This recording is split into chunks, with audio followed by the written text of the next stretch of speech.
우리는 믿음으로 하나님께 나아가며 믿음으로 하나님을 기쁘시게 합니다. 그러므로 히브리서는 믿음이 없이는 하나님을 기쁘시게 할 수 없습니다. 하나님께 나아가는 사람은 하나님이 계시다는 것과 하나님께서는 자기를 찾는 자들에게 상을 주시는 분이라는 것을 믿어야 합니다 라고 말씀했습니다. 아벨은 믿음으로 예배를 드렸고, 에녹은 믿음으로 하나님과 동행하였으며, 노아는 믿음으로 가족을 구원하였고, 사라는 믿음으로 소망하여 결국 열국의 어머니가 되었습니다. 아브라함은 갈 바를 알지 못했지만 오직 믿음으로 하나님의 말씀을 의지하며 순례의 길을 떠나 하나님을 기쁘시게 하였습니다. 고향을 떠난 아브라함의 순례의 길은 평탄한 길이 아니었습니다. 그는 자식이 없어 조카 롯을 데리고 떠났기에 계속 롯을 돌봐주고 보호해 주어야 했습니다. 어느 정도 정착하며 먹을만 하게 되었을 때 거주하던 베델과 아이 사이가 비좁아지니 아브라함은 금싸라기 같은 땅을 롯에게 넘겨주고 자신은 오히려 거친 헤브론 땅으로 거처를 옮겼습니다. 이때 하나님은 아브라함에게 보이는 땅을 너와 네 자손에게 주겠다라고 말씀하셨습니다. 하지만 그에게는 여전히 아들이 없었습니다. 아브라함은 살렘 왕 멜기세덱을 만난 후에 자신에게 자식이 없음을 한탄하며 하나님께 어떻게 하실 것인지 물었습니다. 그때 또 하나님은 말씀하십니다. 너의 몸에서 태어날 아들이 너의 상속자가 될 것이다. 하늘을 쳐다보아라. 내가 셀 수 있거든. 저 별들을 세어보아라. 너의 자손이 저 별처럼 많아질 것이다. 하나님은 말씀하실 때마다 자손을 말씀하시지만 정작 아브라함에게 아들은 없었습니다. 하지만 아브라함은 하나님이 말씀을 주실 때 그 말씀을 그대로 믿었고 하나님은 그러한 아브라함을 의롭다 여기셨습니다. 아브라함이 가나안으로 이주한 지 약 10년쯤, 그러니 85세쯤 되었을 때 더는 기다릴 수 없겠다고 생각한 사라가 자신의 몸종 하갈을 통해 아들을 얻게 하였습니다. 하지만 86세에 얻은 아들 이스마엘은 하나님의 약속의 아들이 아니었습니다. 이후 13년이 또 흘렀습니다. 아브라함은 이제 99세입니다. 그런데 이때 다시 나타나신 하나님이 내가 여러 민족의 아버지가 될 것이라고 하시면서 그 언약의 표징으로 할례를 행하라고 하십니다. 그리고 아브라함과 사레였던 이 부부에게 이름을 바꿔서 아브라함과 사라라고 이름을 고쳐줍니다. 그러면서 또다시 하나님은 사라가 내게 아들을 낳을 것이다 라고 말씀하시는 겁니다. 99세가 된 아브라함, 기가 찰 노릇이죠. 아니, 아들을 주실 거면 진작 주셨어야지. 이제 99세가 됐고 더 아들을 낳을 수 없는 그러한 몸이 되었는데 무슨 아들입니까? 아브라함은 하나님의 이 말씀을 듣고 그저 웃었습니다. 그리고 1년 후 100세 되었을 때 90세 된 아내 사라를 통하여 아들을 얻었습니다. 그리고 이삭이라고 이름을 지었지요. 이삭을 얻은 후 아브라함은 어땠을까요? 하루하루가 행복이었을 겁니다. 하루하루가 기쁨이었을 겁니다. 야, 하나님 정말 놀라우신 하나님, 이처럼 불가능한 일을 가능케 하신 하나님, 그 은혜와 사랑에 감사하며 소망으로 살았을 것입니다.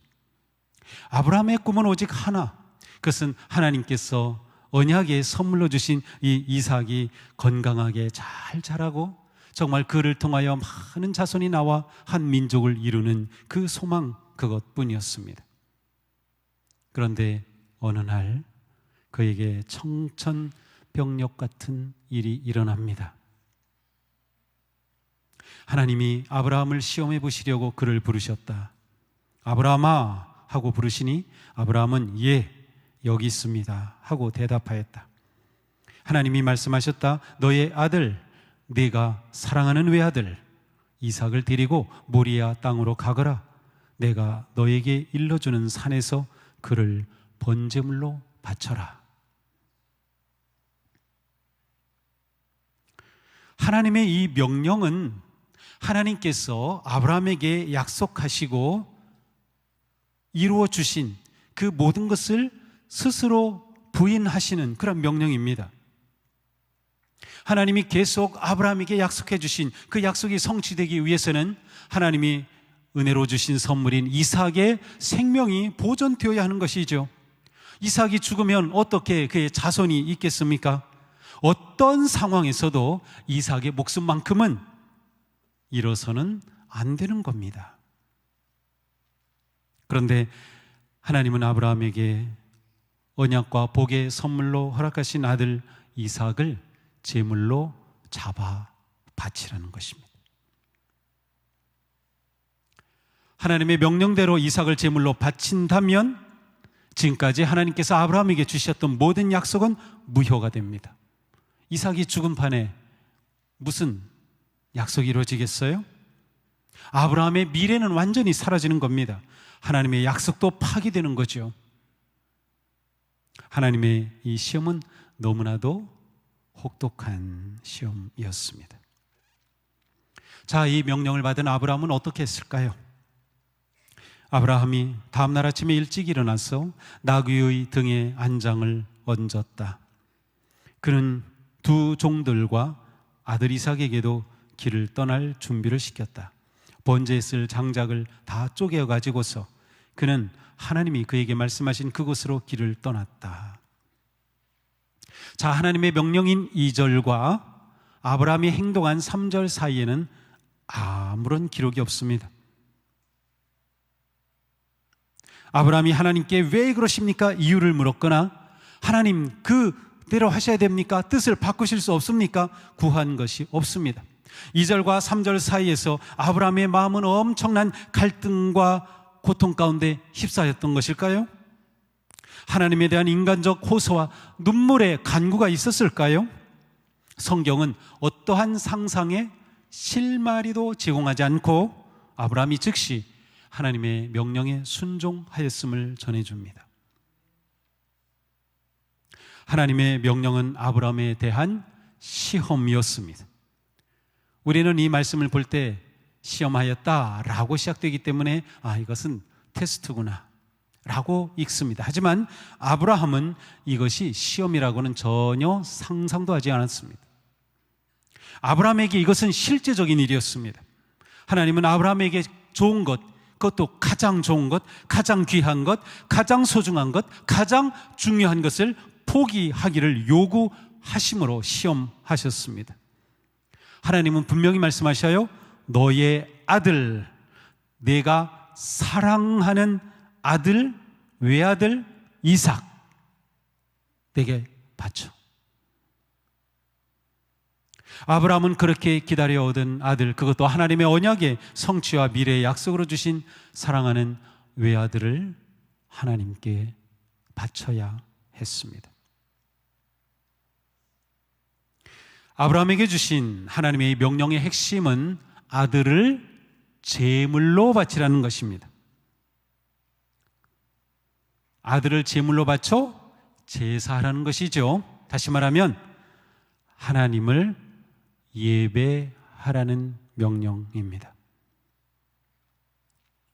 우리는 이 사건이 하나님을 예배하라는 것이 핵심이라고 하는 것을 거의 생각하지 않고 넘어갑니다. 그러나 가만 보면 핵심은 하나님 예배입니다.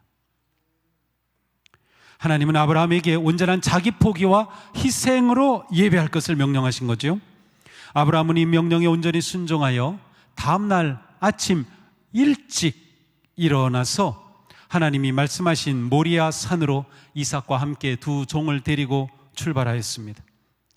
그 목적지까지는 사흘길입니다. 성경은 이 사흘의 여정 속에서 아브라함의 생각이나 감정에 대해서는 한마디도 언급하지 않습니다. 오직 아브라함의 순종만 이야기해 줍니다.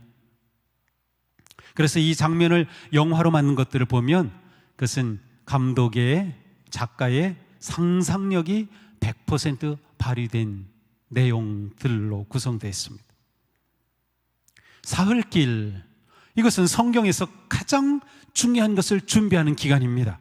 사흘길, 그것은 거듭남의 시간입니다. 사흘길, 그것은 변화의 시간입니다. 아브라함 이후 600년이 훨씬 지난 후에 이스라엘 백성들이 출애굽의 역사가 그들에게 나타나죠. 모세를 통하여. 그때 모세가 이집트의 바로를 찾아가서 요청한 것이 이것입니다. 우리가 광야로 사흘길 가서 하나님께 제사하려 하오니, 아브라함이 사흘길 모리아산으로 가서 예배하려고 한 것과 똑같습니다. 그러니 우리를 내보내 주십시오라고 바로에게 요청하였죠. 광야의 사흘길, 그것이 이스라엘 백성들의 출애굽의 여정이 되었습니다. 한 민족이 새로 태어나는 시간인 것이죠. 예수님은 어떠신가요? 예수님은 죽으시고 사흘 만에 부활하시죠. 그 사흘이 인류의 역사를 바꾸고 우리 각각 삶의 방향을 바꾸고 존재를 바꾸죠. 바로 사흘입니다. 아브라함은 하나님을 예배하기 위해 결단과 자기 포기의 사흘길을 걸었습니다. 목적지가 보이는 곳에 도착한 아브라함은 두 종들에게 말합니다. 내가 이 아이와 저리로 가서 예배를 드리고 너희에게로 함께 돌아올 터이니. 자, 여긴 분명히 뭐라고 돼 있어요? 예배를 드리고, 그죠? 그동안 너희는 나귀와 함께 여기에서 기다리고 있어라. 아브라함은 희생의 예배를 드린 후에 어떻게 하겠다고요? 너희에게로 어떻게 함께 돌아오겠다. 이게 무슨 말이에요? 분명히 아브라함은 이삭을 데리고 지금 제사하겠다는 거예요. 넌 여기서 기다려라. 그런데 돌아올 때 함께 오겠다는 거예요. 이삭과 내가 같이 올 거다 라고 말한 겁니다.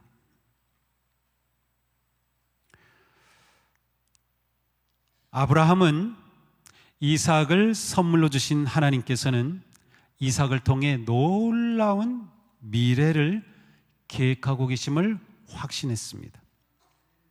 계속해서 하나님은 내 자손을 통하여 큰 민족을 이룬다, 모든 민족의 복이 되게 하겠다 계속 말씀해 주셨고,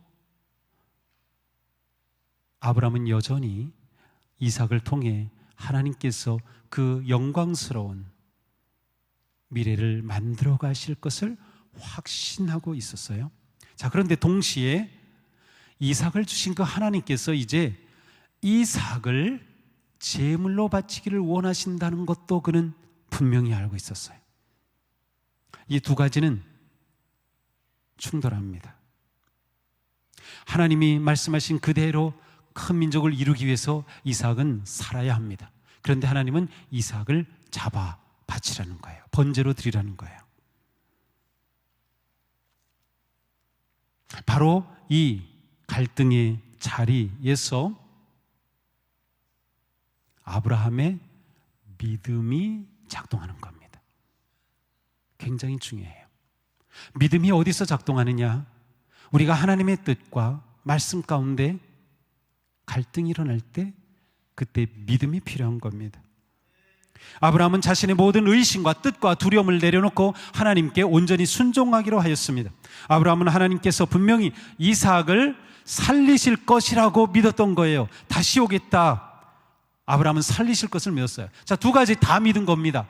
하나님은 이삭을 통하여 놀라운 미래를 이루실 것을 믿었고, 이삭을 바치라고 한 그 말씀도 그대로 믿고 순종합니다. 하지만 이렇게 말씀하신 하나님이니까 분명히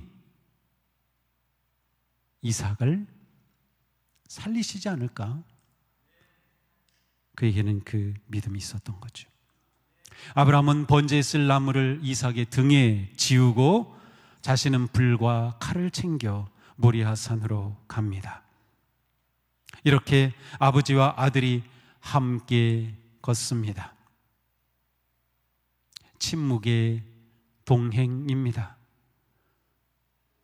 아버지와 아들이 함께 걷는 동행, 아브라함과 이삭의 이 걸음보다 더 가슴 아프고 고통스럽고 그러면서 또한 신비로운 동행은 없을 것 같습니다. 나무를 등에 지고 갈 정도면 이삭은 어린아이가 아닙니다. 이삭은 적어도 10대 이상, 청소년, 아주 젊은 청년입니다. 이삭이 아버지에게 묻습니다. 아버지, 불과 장작은 여기 있습니다마는 번제로 바칠 어린 양은 어디 있습니까? 묻지 말아야 할 물음을 한 거죠. 아브라함의 가슴에 꽉 있는 그 가운데 아들이 이렇게 물은 겁니다. 아니, 하나님께 제사하러 가잖아요. 여기 나무도 있고 다 준비되었는데 제물이 없잖아요. 그 제물로 바칠 어린 양은 어디 있습니까? 이 당혹스러운 질문에 아브라함이 담담히 대답합니다. 얘야, 번제로 바칠 어린 양은 하나님이 손수 마련하여 주실 것이다.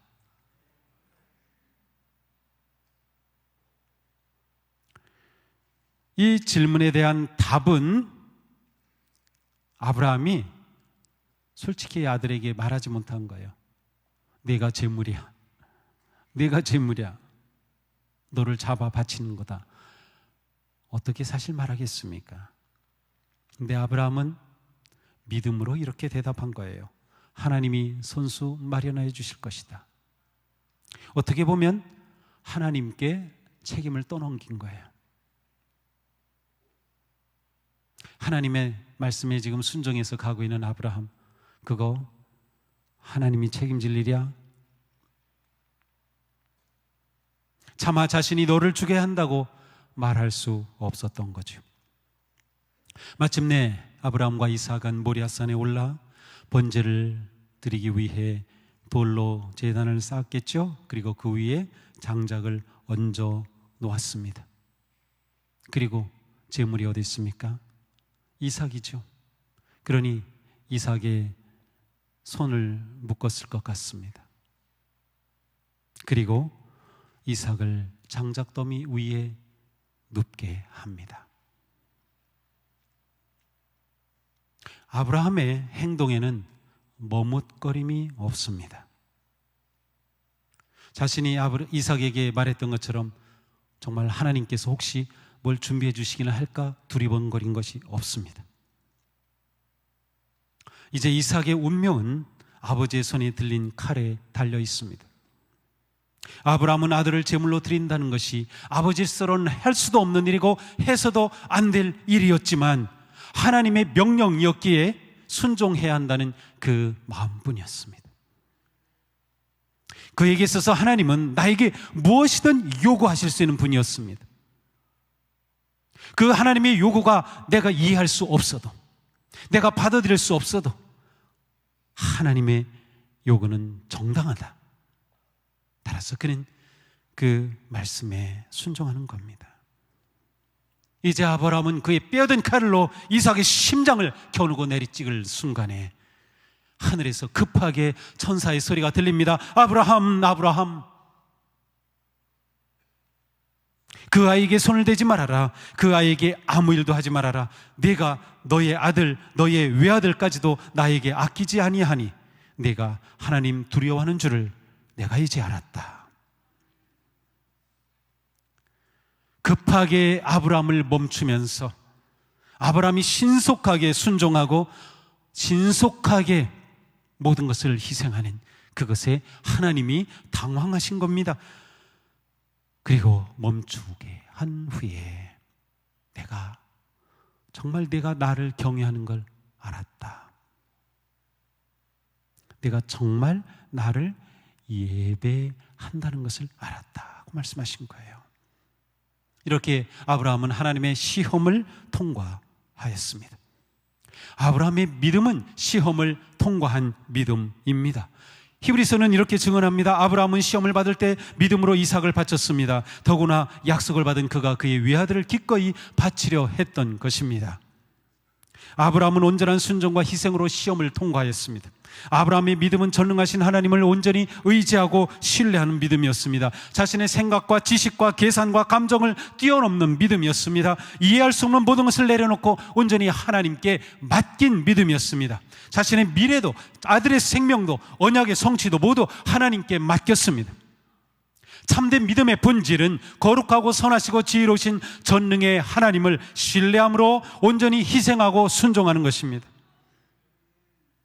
이 순종하는 믿음이 하나님의 시험을 통과하게 한 것입니다. 시험에 합격한 아브라함의 믿음의 핵심은 순종과 희생이었습니다. 시험과 시련은 우리의 믿음이 얼마나 신실하며 참된 믿음인지를 가장 잘 드러냅니다. 시련은 믿음의 실체를 그대로 드러냅니다. 그러므로 내 믿음이 어떠한지는 내게 시련이 왔을 때 그대로 드러나는 것이에요. 우리의 믿음이 순종과 희생으로 검증된 믿음이 될 수 있기를 바랍니다. 시험과 시련을 두려워하지 마십시오. 시련과 시험은 믿음의 사람에게는 은혜와 성숙의 기회가 되기 때문입니다. 참된 믿음의 사람은 시험을 통해서 큰 유익을 얻기 때문이에요. 극심한 시련을 겪은 욥은 고백합니다. 나의 가는 길을 오직 그가 아시나니 그가 나를 단련하신 후에는 내가 정금같이 나오리라. 아브라함의 믿음은 시험을 통과한 정금 같은 믿음이었습니다. 우리가 하나님의 말씀에 순종과 희생으로 결단한다면 우리에게 다가오는 어떤 시련과 시험도 성숙의 기회, 은혜의 기회, 복의 기회로 삼을 수 있습니다. 그러므로 바울은 말씀합니다. 우리는 환난을 기뻐합니다. 환난은 인내를 낳고 인내는 인격을 낳고 인격은 단련된 희망을 낳는 줄 알고 있기 때문입니다. 모리아산의 제단으로 가면서 아브라함은 이삭에게 제물로 드릴 어린 양을 하나님이 준비하실 것이다 라고 말했어요. 그는 하나님이 어떻게 준비하실지는 몰랐지만 분명 하나님께서 예비하심을 믿었어요. 여호와 이레의 하나님을 믿었던 것입니다. 이 믿음으로 그는 온전한 순종의 길을 걸었어요. 나는 하나님의 말씀에 따라 이삭을 바친다. 하지만 하나님께서는 어떤 모양으로든 약속을 이루시는 분이시니 이삭을 살려낼 거다. 그는 하나님께서 예비하실 것을 그대로 믿었던 거죠. 정말로 그는 믿음 그대로 하나님께서는 그를 위해 예비하신 제물을 보여주셨습니다.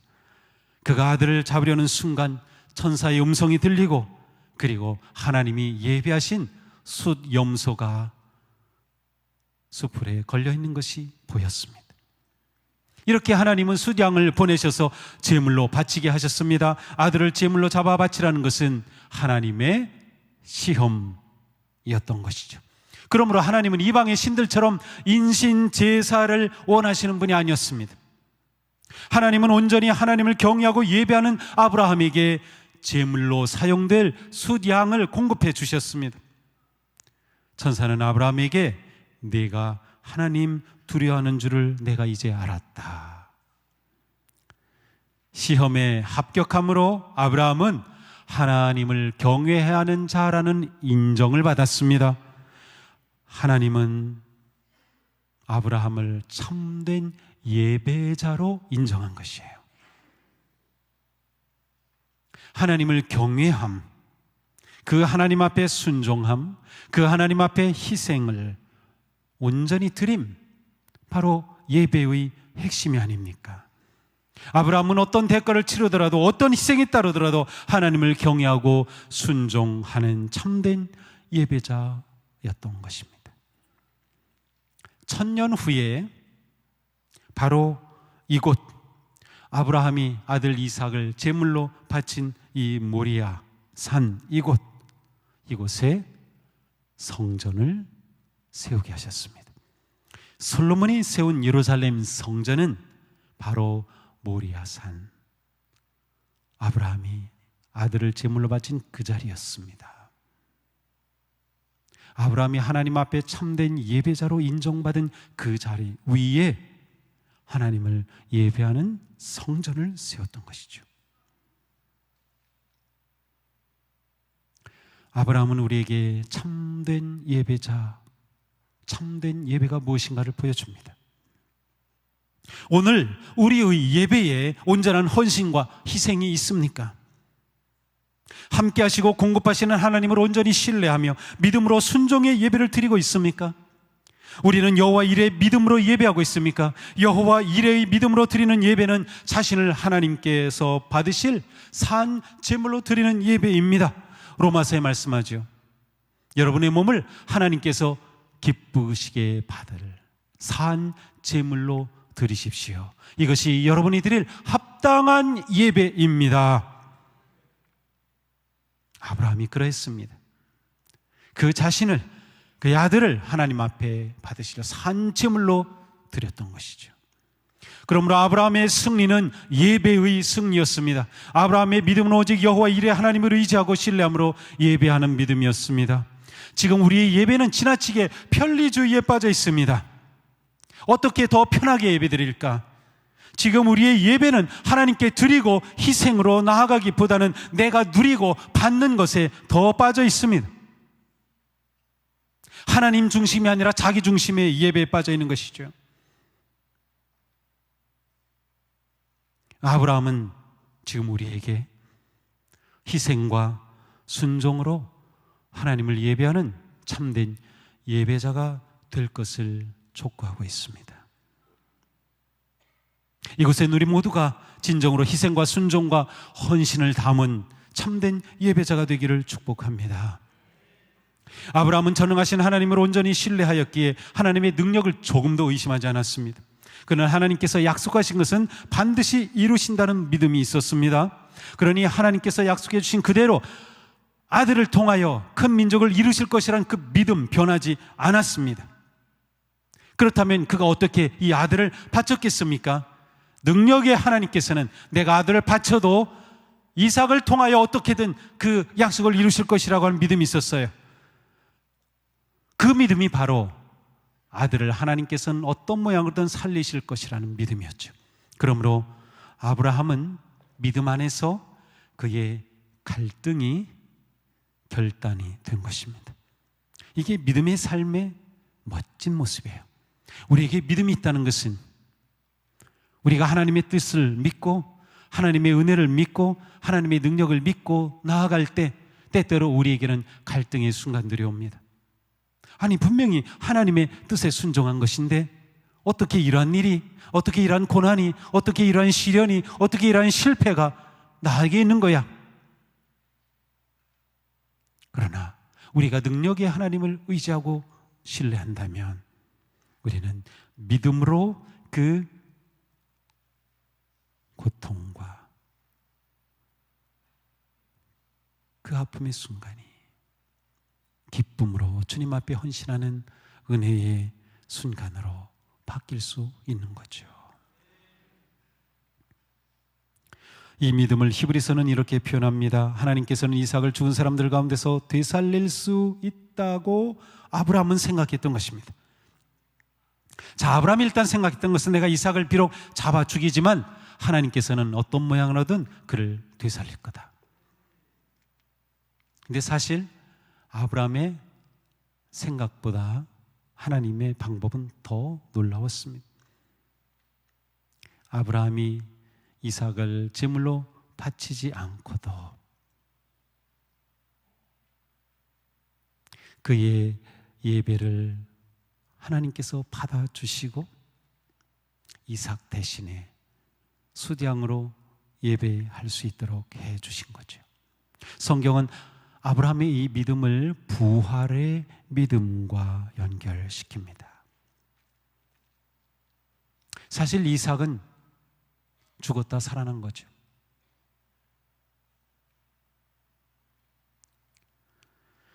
아브라함은 하나님께 이삭을 온전히 드렸습니다.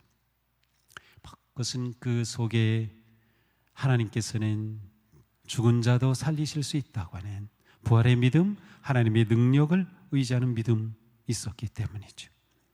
이삭을 통해 큰 민족을 이루고 복의 씨앗이 되게 하실 것이라는 하나님의 약속은 반드시 이루어짐을 그는 확신했던 것입니다. 사랑하는 성도 여러분, 우리는 하나님의 이 능력을 의지하고 있습니까? 하나님의 말씀과 약속은 반드시 이루어짐을 믿고 있습니까? 우리의 하나님은 전능의 왕이심을 믿고 계십니까? 하나님의 능력이 우리의 믿음을 통하여 역사함을 우리는 기대하고 있습니까? 우리의 승리는 믿음을 통하여 일하시는 하나님의 능력입니다. 시험을 통과한 아브라함에게 하나님은 놀라운 약속을 다시 주십니다. 내가 이렇게 너의 아들까지, 너의 외아들까지 아끼지 않았으니 내가 반드시 너에게 큰 복을 주며 너의 자손이 크게 불어나서 하늘의 별처럼 바닷가의 모래처럼 많아지게 하겠다. 너의 자손은 원수의 성을 차지할 것이다. 내가 나에게 복종하였으니 세상의 모든 민족이 네 자손의 덕을 입어서 복을 받게 될 것이다. 사랑하는 성도 여러분, 아브라함이 받은 이와 같은 복, 우리도 가정과 직장과 사회와 우리의 삶 속에서 그와 같은 놀라운 복된 존재가 되고 싶지 않으십니까? 원수의 성을 차지하며 이 땅에 하나님의 나라를 세우고 확장한 그러한 하나님의 복된 자녀가 되기를 축복합니다. 하나님의 풍성함은 모든 일에 기쁨으로 순종하는 자에게 넘치는 은혜와 복으로 나타날 줄로 믿습니다. 하나님께 순종하여 실패한 사람 있습니까? 하나님께 순종하여 인생이 망한 사람 믿습니까? 순종은 언제나 승리합니다. 순종은 언제나 승리합니다. 우리 모두 하나님 앞에 온전히 자신을 드리고 헌신하였던 아브라함의 믿음을 본받아서 우리에게 다가오는 온갖 시련과 역경과 환난 가운데서도 그것을 온전히 통과하는 그런 믿음, 하나님의 선하심을 바라보는 믿음, 여호와 이레를 믿는 믿음, 하나님의 능력을 의지하며 희생과 순종으로 하나님을 예배하는, 하나님을 경외하는 위대한 믿음의 역사를 이루는 복된 성도들이 되기를 주님의 이름으로 축복합니다.